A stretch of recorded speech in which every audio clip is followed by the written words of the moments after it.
tentang kehebatan, tentang apa nama orang panggil harapan. Tapi setelah 3 tahun tak ada lagi bercakap-cakap dan nampaknya dia begitu kecewa. Jadi mak aku diam je. Mak aku tak naklah pulangkan paku buah keras, takut dia kecewa kan. Kecewa makin bertambah-tambah kan, sebab harapan dia tu terlalu tinggi gitu kan. Okey, yang kedua, seorang pakcik ni pernah datang, pernah borak-borak sembang-sembang dengan mak aku. Dia pun cakap macam ni, "Nak engku, tukarlah," katanya.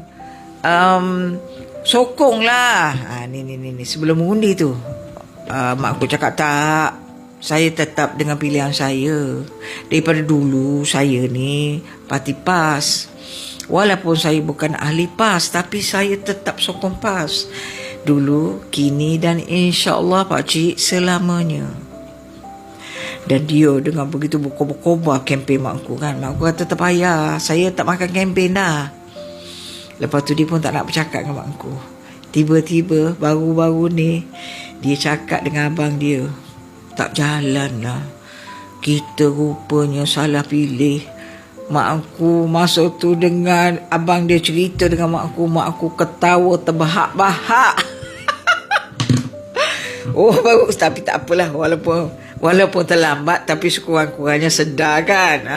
Gitu. Jadi orang kata,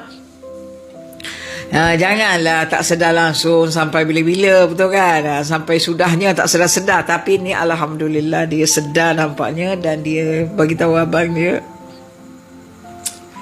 "Tak sangka, tak berbaloi aku sokong," katanya.